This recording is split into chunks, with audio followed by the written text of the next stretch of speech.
Madame, Monsieur, à quand la fin du monde? C'est une question qui est au cœur de nos vies, j'allais dire au cœur de nos vies. C'est une question existentielle que chacun d'entre nous se pose. Aujourd'hui, cette question va être au cœur de l'émission Grands Enjeux, parce qu'il s'agit des enjeux parfois, des enjeux parfois individuels, mais certainement aussi communautaires. Alors, nous recevons sur ce plateau l'auteur de ce livre, Pati Abali Moboa, qui est prédicateur, passionné de la lecture et des études bibliques, homme de conviction, penseur, écrivain et maître de conférences, comme l'indique la notice de cet ouvrage que vous allez certainement voir, qui va être inséré dans l'émission. Il est licencié en informatique de l'école informatique des finances et gradué en fiscalité directe et indirecte de l'école nationale des finances. Il est chef de bureau au ministère des Finances, et voilà, bref, c'est quelqu'un qui a une occupation. Merci d'avoir accepté notre invitation. Nous avons raté cette émission plus d'une fois, mais bon, voilà, on est là. Merci. Alors, à quand la fin du monde? Merci beaucoup, John, pour l'invitation. La fin du monde, c'est une question cruciale qui taraude tous les esprits. Elle est aussi vieille que l'humanité. Ouais. Alors, c'est une question que les disciples avaient posée au Seigneur Jésus. Ils avaient l'avantage d'être avec le Seigneur, de marcher avec lui pendant sa vie ici sur terre. Ils lui ont posé aussi la même question. Mais le Seigneur leur a répondu qu'il ne leur appartenait pas. Hein, donc, ce n'est ni au Fils, hein, ni même aux anges qui sont autour du Père. Et donc, c'est une question qui relève de la haute discrétion de Dieu seul. Donc, ça, c'est ce que nous avons toujours connu, nous avons grandi dans ça, mais sinon, c'est le noyau, hein, donc c'est une question centrale. Et cette question est au cœur aussi de cet ouvrage, et vous y avez donné des réponses. Nous allons y arriver, mais au préalable, vous êtes parti pour décortiquer certains mystères dans les Saintes Écritures. Ça m'a rappelé les paroles d'une chanson d'un compositeur congolais. Et c'est seulement en lisant cet ouvrage et ces livres que j'ai pensé à lui, qui disait que osa compliquer le mystère en Zambé. Ouais. Parce que c'est pas non plus donné à comprendre, notamment dans Daniel. Ouais. Alors vous pouvez nous rafraîchir un peu la mémoire qui était c'est Daniel, qui est visiblement resté sur une insatisfaction, parce que lui qui était champion des devinettes divines, il n'a pas pu résoudre une qui est au cœur de votre livre. Ouais. C'est un aspect essentiel de ces livres. Daniel était l'un des captifs déportés à Babylone. Alors il est parti trop jeune et arrivé à Babylone, il a passé toute son enfance, mais aussitôt arrivé, le roi voulait consolider son trône. Et en voulant consolider son trône, il a fait venir tous les jeunes de la classe royale, dont faisait partie aussi Daniel, pour les initier en vie de travailler dans la cour. Daniel était juif. Daniel, effectivement, là, quand ils étaient déportés à Babylone, selon la prophétie, une vieille prophétie de Jérémie. Mais lorsqu'il est arrivé là-bas, il avait toujours, il restait toujours attentif à la misère de son peuple. Et il voulait voir la délivrance de son peuple. Tout le temps qu'il a passé là-bas, il voulait toujours comprendre l'issue, la fin de cette captivité. Et il a passé toute sa vie pratiquement. Il cherchait et il n'arrivait pas. Et jusqu'à ce que, vieillissant, il s'est dit, mais comment je peux laisser mon peuple dans une telle misère, hein? Le peuple qui était béni de Dieu va rester longtemps dans cette misère. Du coup, Dieu va les visiter en lui donnant cette vision, une vision extraordinaire, hein, de 2300 soirs et matins. Voulant expliquer cela, il n'a pas pu. Et Dieu lui dit, c'est pas pour ton peuple, c'est pour un peuple qui viendra au temps de la fin. Et l'interprétation sera donnée. Mais pour toi, voilà, je te donne l'élargissement pour ton peuple. Du coup, il va consulter dans les rouleaux, il va voir qu'effectivement, le temps qu'il s'est interrogé, c'était déjà consigné dans les rouleaux par la prophétie de Daniel, que 70 ans devait... La prophétie de Jérémie. Oui. Ok, Jérémie qui était un ancien qui a vécu avant lui, il était déjà clairement mentionné que 70 ans servirait pour l'expiation du péché de son peuple. Et quand il a découvert ça, il a rendu public. Voilà un peu. Alors, les 2300 matins, oui, et les 2300 soirs, oui, c'est vous aujourd'hui qui prenez le relais de Daniel pour expliquer. En quelque sorte. Oui, dans ce livre ici. Effectivement, donc c'est une grande responsabilité, oui, une grande responsabilité historique, hein, donc, parce que c'est une question qui a été ignorée. C'est qui est aussi la spécificité de cet ouvrage. Exactement. Et donc, là, ça prouve que vous l'avez dévoré. Effectivement, c'est ça. Nous prenons une responsabilité. Et donc, moi, je me dis que notre pays a été visité et que nous devons en prendre conscience. Parce qu'il y avait un peuple qui était concerné par cette vision et que Daniel ne pouvait pas. Dieu lui a dit, repose-toi, va vers ta marche, ton temps est fini.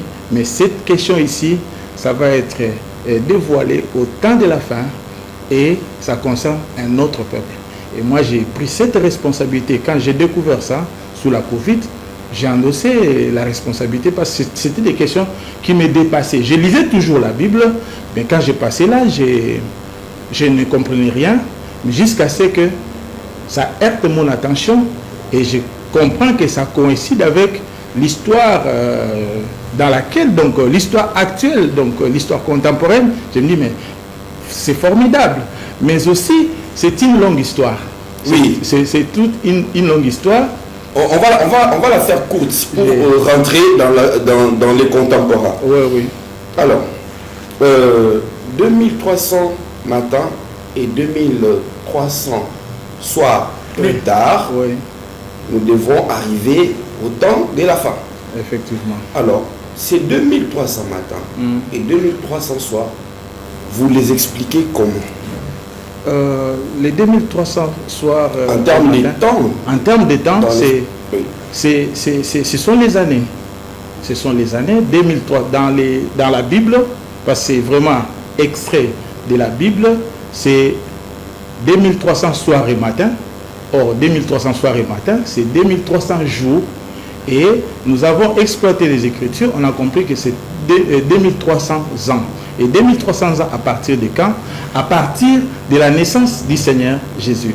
Je reviens sur ce que je voulais aborder pour dire que c'est une responsabilité historique.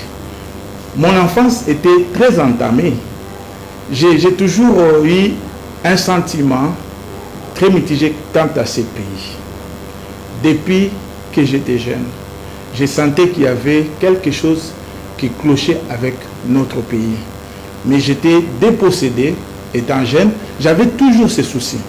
Je suis ici d'une famille modeste. Mon père, un petit monsieur, ma mère, donc une famille vraiment modeste, mais la question du Congo me préoccupait. Et en 2000, Je me rappelle encore, nous étions ensemble à Kassavou, sous Djano. Oui. Vous étiez toujours déjà à antenne A. Oui, j'étais déjà à antenne A. Déjà à antenne A, je me rappelle ces années-là. Je vais recevoir le Seigneur Jésus en 2000. C'était au Stade des Martyrs. C'était une convention organisée par le général Soni Kafuta. Les réveillons secondes de gloire. Au Stade des Martyrs, il y a eu débordement. Et c'est là où j'ai rencontré le Seigneur. Quand je rencontre le Seigneur, je rencontre le Seigneur, je vais tomber sur un passage. Ça, c'est mon passage biblique. Je lis Ésaïe 40. Dans Ésaïe 40, je vois 41. Console mon peuple. Et là, j'étais encore étudiant. Toi, au moins, tu étais déjà ici sur Antenne A. Mais bon, moi, j'étais encore étudiant. Console mon peuple. Je me disais, mais je vais consoler ces peuples avec quoi? J'étais dépossédé. Je me dis, mais ça n'a pas de sens, cette histoire ici. Mais, John, 20 ans plus tard, je tombe sur ces mystères qui, effectivement, consolent ces peuples. Parce que mes lecteurs, ceux qui ont lu, ils ont trouvé que, effectivement, c'est un repos pour les peuples d'Afrique et les peuples d'Afrique. Oui, parce que dans ces livres, c'est seulement vers la fin. Et cet ouvrage que vous parlez du rôle du Congo, qui serait le plus beau pays de la terre ou du monde. Bon, alors, on va y arriver. Mais, en bref, vous dites 2300, tout à l'heure dans la pré-discussion, vous avez dit, c'est le 23e siècle. Oui, donc 2300 ans après, le temps d'enfant va arriver, mais bon, ça va se faire en 2 temps. Vous pouvez encore y revenir pour peut-être les néophytes, ceux qui découvrent pour la première fois. Je sais que la Bible, nous l'avons au quotidien, mais nous ne la lisons pas de la même manière. Oui. L'émission, c'est Grands Enjeux. Oui. Ben, ces aspects-là sont assez théologiques. Oui. On ne va pas fatiguer nos auditeurs. Mais par rapport à cette question, les 2300, c'est écrit dans la Bible. Parce que même quand vous lisez les évangiles, même Apocalypse, c'est clair à ces propos. Il y aura des séquences. Et dans les livres, nous avons détaillé ça, les différentes étapes de la fin du monde. Il y aura d'abord l'enlèvement, la première étape, l'enlèvement de l'Église, ceux qui seront prêts. Ça, quand vous lisez dans les évangiles, le Seigneur dit, quand il y aura 2 personnes dans un lit, l'un sera pris, l'autre sera laissé dans les champs, l'un sera pris, 2 seront dans un champ, l'un sera pris, l'autre est laissé. Ce sont les églises. Nous avons 2 sortes d'églises aujourd'hui. L'église qui est déjà prête, les chrétiens qui sont prêts pour le départ, qui sont en harmonie avec leur foi, et dans un signal donné, ils vont partir. Ça sera un départ discret. Pour ceux qui sont à l'école, quand nous étions à l'école, on appelait ça la première session. Donc, ceux qui passent à la première session, les chrétiens authentiques, ceux qui ne font pas les mélanges, ceux qui ne sont pas des hybrides, ils vont être enlevés. Ça sera un départ discret. Et ceux qui vont rester, les assimilés, ils vont rester avec le monde. Et il y aura une autre étape, ça sera la grande tribulation qui va durer pendant 3 ans et demi. 3 ans et demi, exactement la durée du mandat du Seigneur sur la terre. Et donc, comme ils ont méprisé les dons de la grâce, ils vont devoir payer avec leurs sacrifices. Ils vont devoir payer avec des supplices. Donc, ça ne sera pas facile. Ça, ce sera la deuxième étape, la grande tribulation pendant 3 ans et demi. Et puis, ça sera... mais là aussi, il y aura une partie qui sera enlevée. Une partie, ceux qui vont lutter au sang, donc qui vont au prix de leur sang, de leur propre sang, ils vont aussi être enlevés. Et puis il y aura une autre étape, les milléniums. Ça sera comme je l'ai expliqué dans les livres, que ça sera vraiment les tests, parce que le diable, qui est toujours un contestataire, va douter que l'homme qui a été perdu pourra retrouver la vie éternelle. Et il y aura les milléniums. C'est vraiment un temps pour tester, parce que le Seigneur avait dit, Dieu avait dit au premier couple que le jour où vous mangerez c'est le même jour que vous mourrez. Et c'est pourquoi il y aura les milléniums. Les milléniums, c'est 1000 ans, une période de 1000 ans, où l'Église, donc le Christ sera avec l'épouse, ça veut dire ceux qui étaient enlevés dans un premier temps, et ceux qui viennent de la grande tribulation. Ils vont rester avec lui pour cette fête-là. Et donc, ça sera pendant 1000 ans. Et pendant 1000 ans, ils vont tenir parce qu'ils ne vont pas mourir. Donc, ils vont tenir. Et ce sont les différentes séquences. Et puis viendra la condamnation de l'ennemi. Donc, nous avons expliqué toutes ces péripéties. D'ailleurs, c'est plus clair c'est clair dans la Bible, mais nous avons rendu ça un peu plus visible parce que ce sont des questions que souvent nos églises aujourd'hui évitent. On préfère mieux rester dans les aspects matériels, sociaux. Voilà, alors vous disiez que dans ces livres que, quoique l'enlèvement viendra après 2300 matins et 2300 soirs, il y a déjà des signes précurseurs de la fin des temps que nous vivons aujourd'hui. C'est notamment dans ces livres, vous parlez du gouvernement mondial qui existerait déjà. Et vous avez, pour vous, le Covid-19 a été l'un des traits caractéristiques de la fin des temps. Vous pouvez nous en dire un peu plus? Oui. Donc, c'est l'élément déclencheur d'ailleurs de cette saga. Oui. C'était la crise de la Covid. Et c'était pendant ce moment-là que j'ai reçu l'inspiration de faire ces commentaires. Alors, j'ai analysé pendant la Covid, c'est un grand événement. Cet événement-là qui a bousculé le monde. Un événement qui a bousculé le monde, vous êtes des médias qui n'avaient pas eu d'écho favorable, qui n'a pas eu de discours convaincants, la Covid-19. Et ça, j'avais du mal à comprendre ça. Comment un tel événement où il y a mort d'hommes en masse, des millions, des milliers de gens à travers le monde, surtout dans les pays industrialisés, mais dans les silences ou disons dans une cacophonie généralisée. J'étais perdu à l'ère de l'intelligence artificielle où nous avons des robots qui vont interroger des bases de données, mais sans trace avec cette pandémie. Je me suis dit, mais... Et au même moment, j'ai observé aussi quelque chose. Ça, c'est des aspects qui m'ont intéressé aussi. J'ai senti que de part en part, il y avait un agenda. Du côté de l'OCDE, tous ces pays industrialisés, les pays riches, il y avait un agenda. Ça veut dire quoi? L'agenda des mondialistes. De tout ce que nous avons vu avec les protocoles qui nous a été dicté, avec les géants du numérique et les géants de la Big Pharma.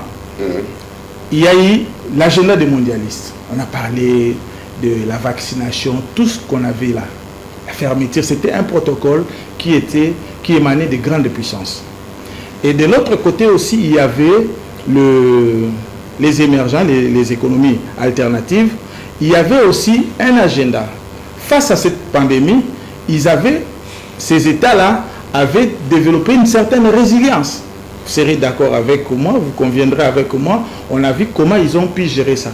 La Chine, entre autres, la Russie. Ils avaient vraiment un agenda pour contrer la pandémie. Mais j'ai senti pour l'Afrique, il y avait une absence d'agenda. On était dépossédés.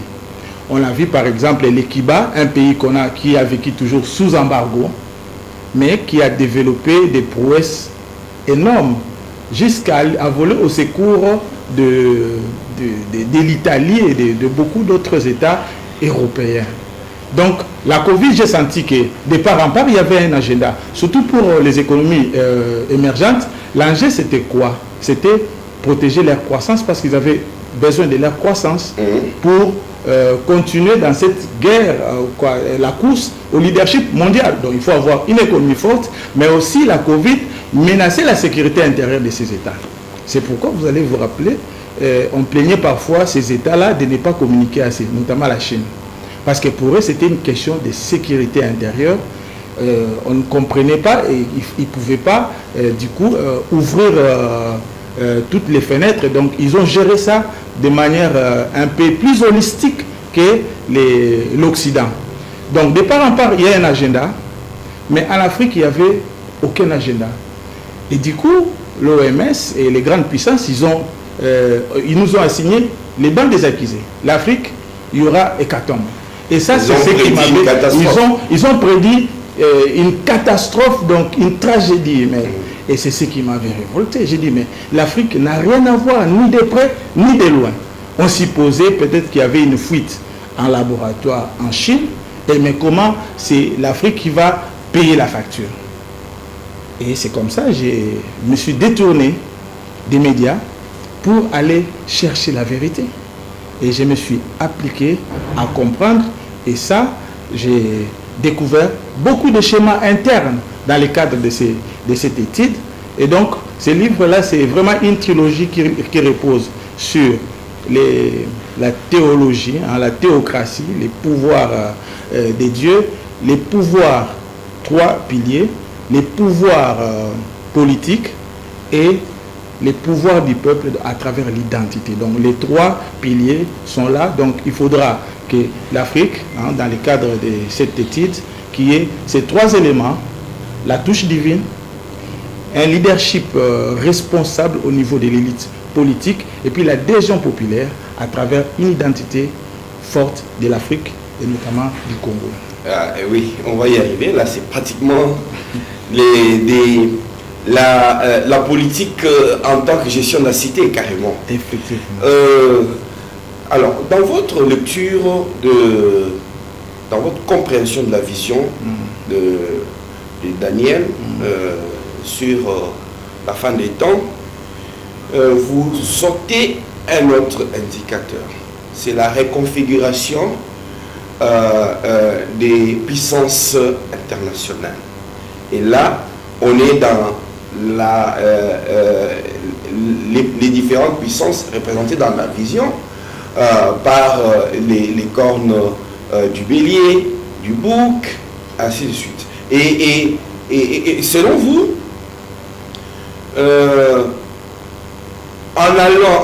cette réconfiguration préfigure est liée à cette vision. Et selon cette réconfiguration, les puissances du centre, considérées comme l'Occident, seront de moins en moins puissantes. Exactement. Et ce sont les puissances périphériques qui vont, au fur et à mesure, récupérer de leur substance pour devenir, pour jouer un nouveau rôle. Ce qui est actuellement en train de se passer.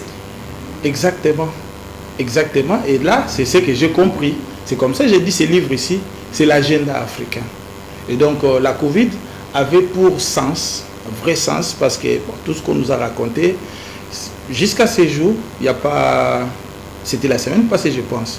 J'ai interrogé ChatGPT pour savoir l'origine. Les doutes persistent. Même l'OMS, les doutes persistent. Mais effectivement, c'est ça l'essence. C'était une guerre. Parce que l'intérêt aussi parfois de la guerre, c'était quoi? Je serais un peu trop basique. Quand nous grandissions, il y avait un ami, lorsqu'il y a incompréhension, il disait toujours, non, Santinet, il faut tout bundagaga pour que tout se respecte. Hein? Donc, il avait ce langage-là. Donc, qu'est-ce que je veux dire? Parfois, la guerre, elle est nécessaire pour redéfinir les choses. On a vu la Grande Guerre a redéfini les choses, a fait que l'Occident... 14-18. Non, plus 40-45. Ça a redéfini les équilibres, les grands équilibres mondiaux, qui a fait que l'Occident a pris les leaderships mondiaux. Et que la Covid est arrivée, c'était vraiment une guerre. Le président Macron, j'aime aussi parfois son côté direct, il a dit, c'est un ennemi invisible, la Covid-19. C'était une guerre et que dans cette guerre-là, certainement, il y a eu une redéfinition des grands équilibres. Et l'Occident qui avait toujours les monopoles, c'était la fin de ce paradigme-là au bénéfice des pays qui étaient périphériques, marginalisés, notamment notre pays.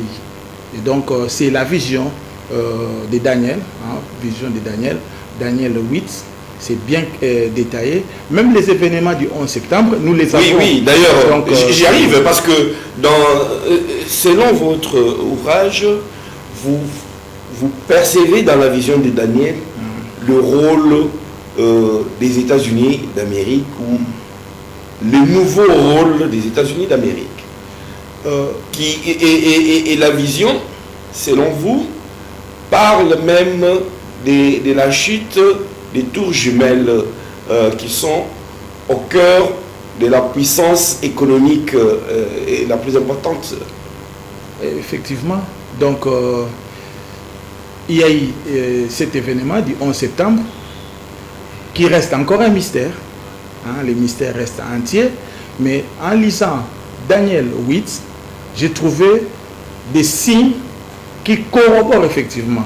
Et que les prophètes avaient déjà prédit cela. Ézéchiel avait prédit cela, que tes tours seront renversées par des béliers. Et donc, c'est vraiment des machines. Par des machines, oui. Il y aura, votre ville sera recouverte de poussière. Oui. Hein, donc ce sont des prophéties, c'était des schémas qui étaient vraiment dans la Bible, qui n'étaient pas exploités et qui devaient être révélés maintenant. Donc, ce livre ici, c'est vraiment pour l'Église.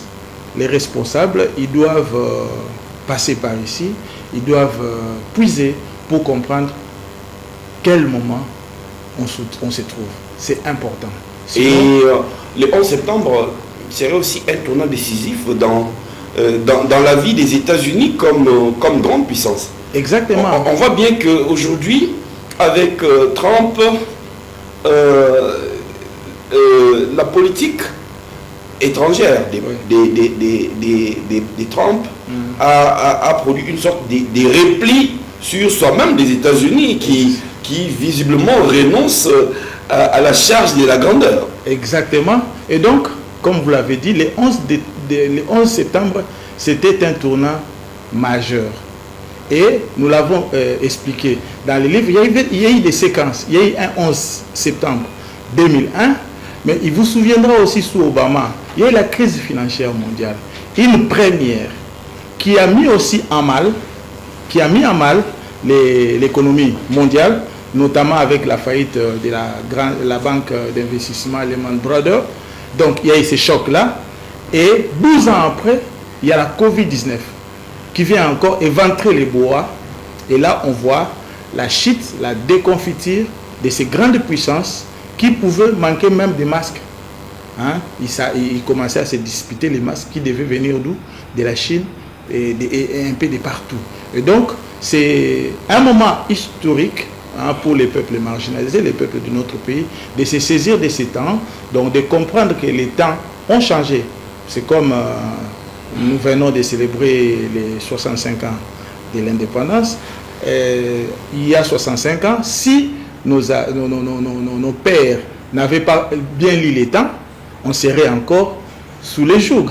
Mais ils avaient bien lu les temps et ils nous ont légué cet héritage. Donc, cet héritage que nous avons de la souveraineté, bien qu'elle soit encore entamée, mais bon, nous jouissons quand même d'une certaine souveraineté, mais nous aussi, nous devons nous poser la question, qu'est-ce que nous laisserons à nos enfants? Donc, c'est la question que notre génération, nous devons nous poser. Et donc, j'ai aimé la figure de Daniel. La figure de Daniel, c'était quelqu'un qui n'était pas juste là à profiter du pouvoir, mais il était là pour penser à son peuple qui était opprimé.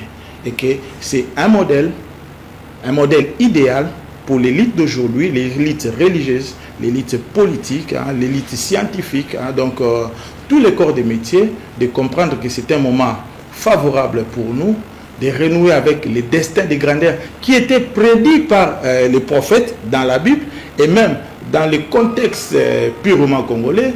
Nous avions des aînés comme Kim Panvita qui avait prédit ça. Elle a été éliminée par l'administration coloniale. Fumu Simo Kimbangu, la même chose. Et donc, il importe que l'élite, aujourd'hui, nous prenions nos responsabilités. Oui. D'autant plus que, selon votre lecture de la vision de Daniel, la reconfiguration des puissances mondiales va donner un rôle de premier choix à l'Afrique et au Congo. Effectivement. Comment cela? Effectivement, moi je suis l'homme le plus heureux. John, ça fait 5 ans que je travaille sur cette question. 5 ans. Depuis que la Covid a été déclarée, je travaille sur cette question. Je vis le 13 juillet, c'était au Palais du Peuple. 13 juillet le 13 juillet 2025. 2025. Il y a eu une rencontre. Je n'étais pas là, mais j'ai vu sur les réseaux. On a dénommé ça Alliance spirituelle pour la paix et les réveils. Et là, en ligne de mire, c'est qui? C'est les États-Unis d'Amérique qui autrefois jouaient un peu ces sales jeux d'alimenter les conflits en Afrique et notamment dans notre pays.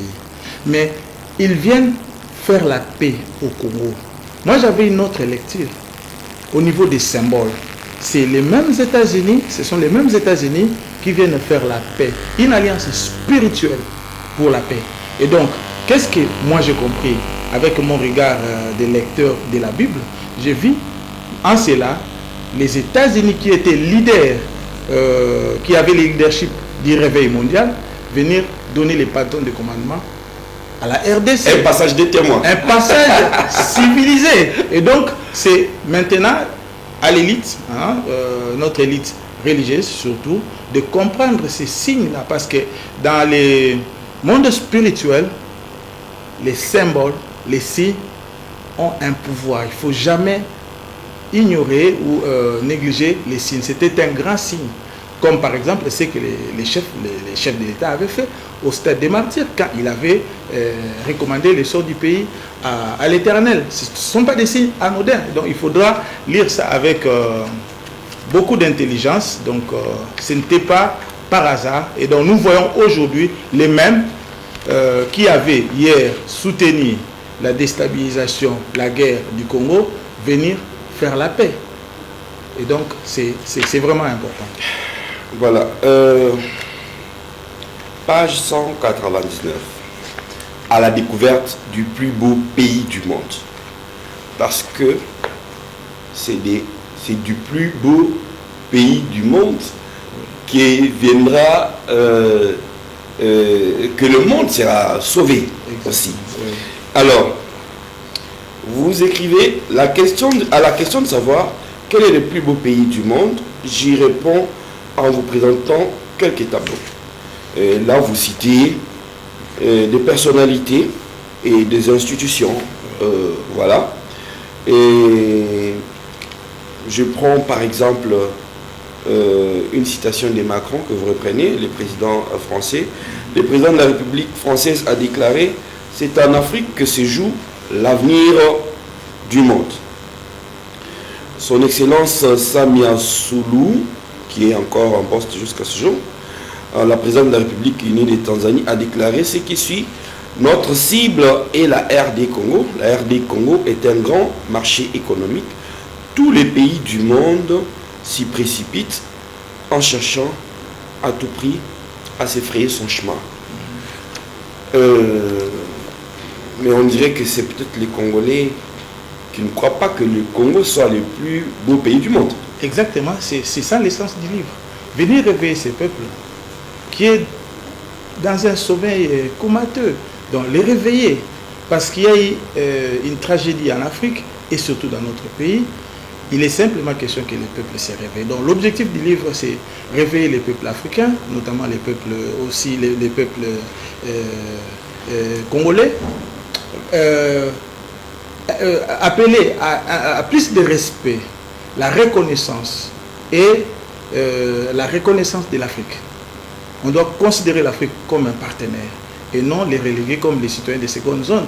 Nous plaidons aussi dans le cadre de ces livres l'amélioration des règles générales de la diplomatie internationale, qui étaient souvent, les règles étaient trop flottantes, à géométrie variable. Donc que les règles soient un peu plus équitables quand il s'agit de dire les droits pour l'Occident et même en Afrique.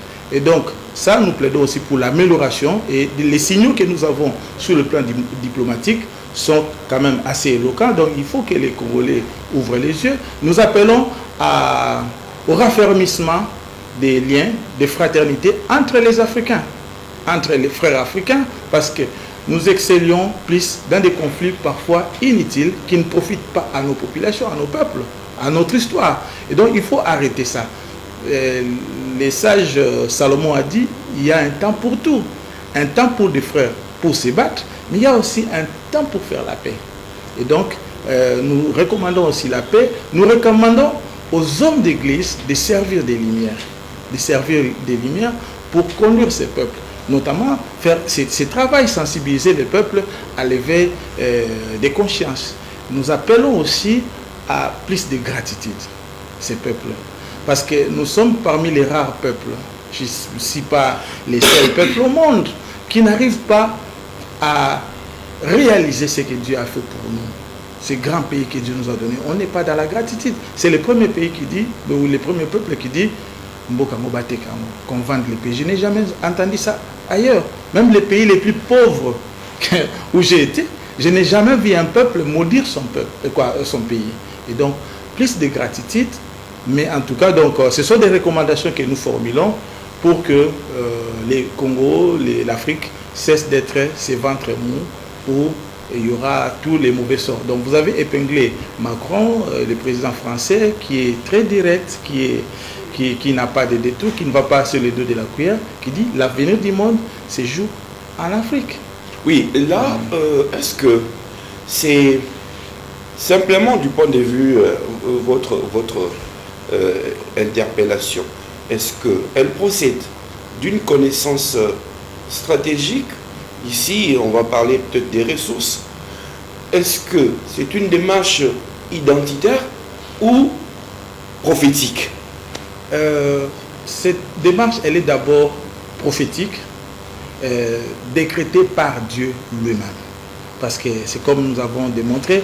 Parce que les plus beaux pays du monde se trouvent dans la Bible. Exactement. Les plus beaux pays se trouvent dans la Bible. Mais quels sont ces pays? C'était des questions que je me posais pendant la rédaction de ces livres. J'ai compris que ces pays. Mais c'est en raison de quoi? Je vais donner encore un exemple assez trivial. On peut tous être agent quelque part. Chez Antenne A, on est agent.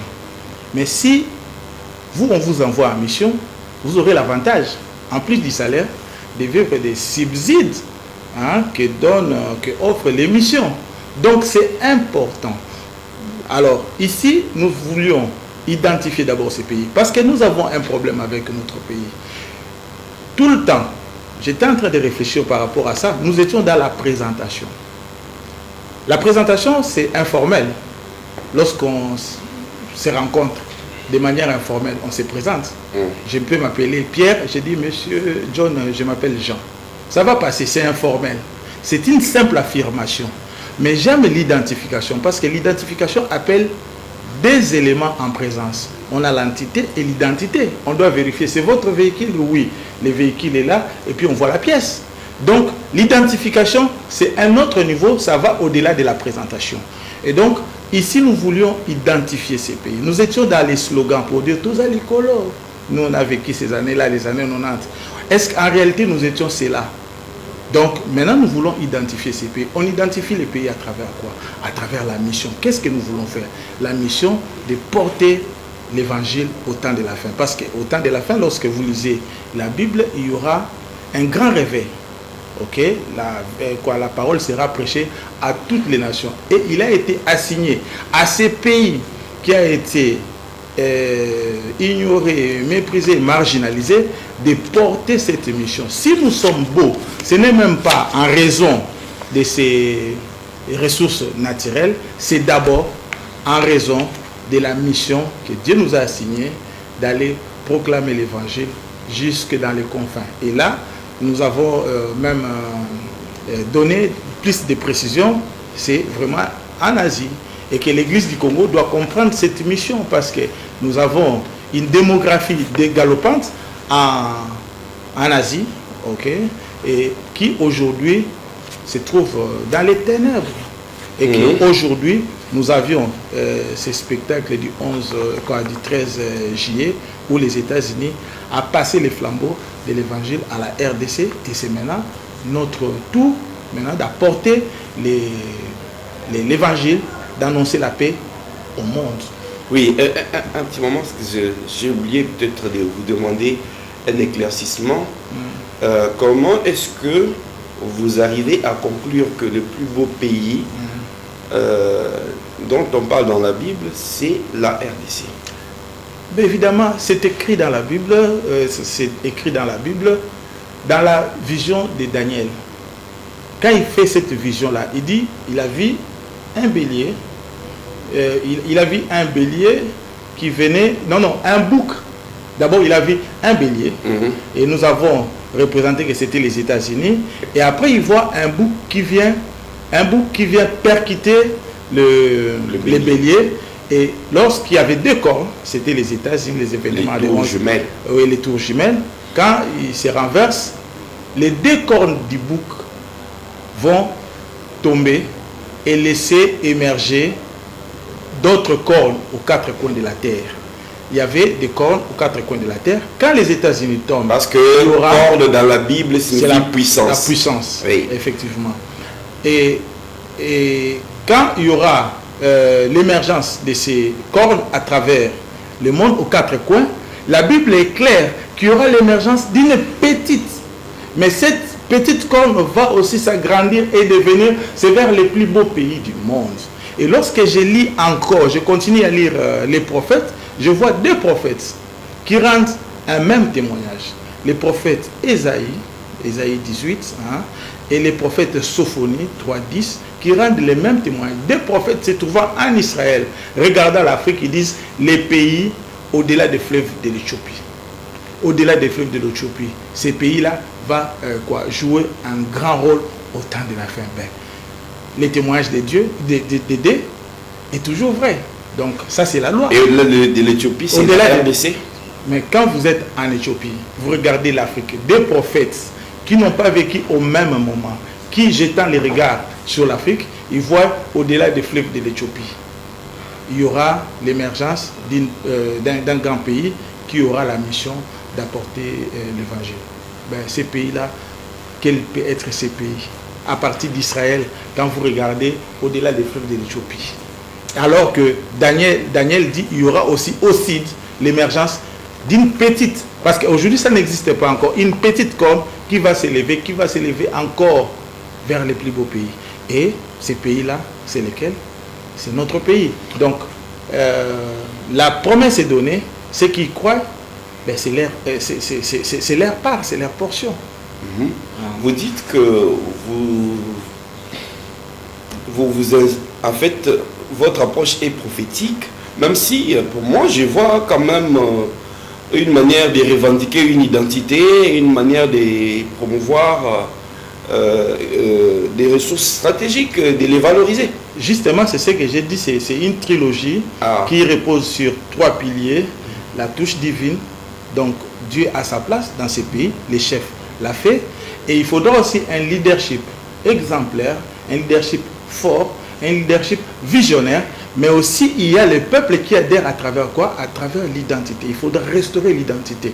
Donc ces livres ici, lorsqu'un Congolais les lit, lorsqu'un Africain les lit, parce que j'ai eu des Africains, des grands Africains qui ont lu, qui se sont retrouvés. Et donc c'est cette triangulaire-là qui doit être restaurée. Donc Dieu doit avoir sa place, les politiques, l'élite doit s'impliquer, l'élite dans sa diversité. Je ne dis pas seulement la politique, mais sinon l'élite, tous les corps des métiers, mais aussi les peuples, donc à travers l'identité, restaurer l'identité nationale, l'identité africaine. Donc c'est vraiment une triangulaire qui doit fonctionner.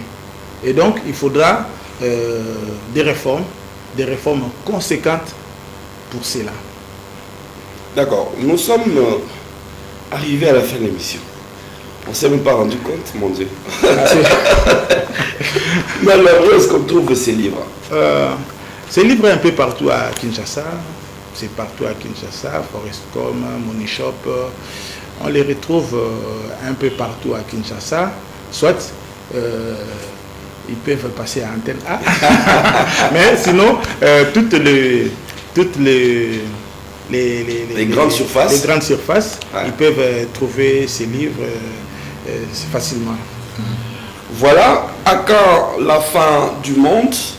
Nous espérons avoir donné des éléments, des réponses, mais je crois avoir aussi compris que la République démocratique du Congo est dans une vision prophétique quant à la fin du monde et va jouer un rôle important, et encore qu'il va falloir que nous en soyons conscients. Effectivement, nous sommes en train de citer. Je terminerai avec ces mots.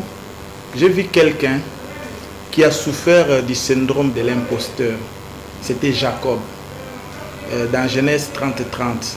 Il est né dans des circonstances où il voulait snober son grand frère. Il était toujours en lutte.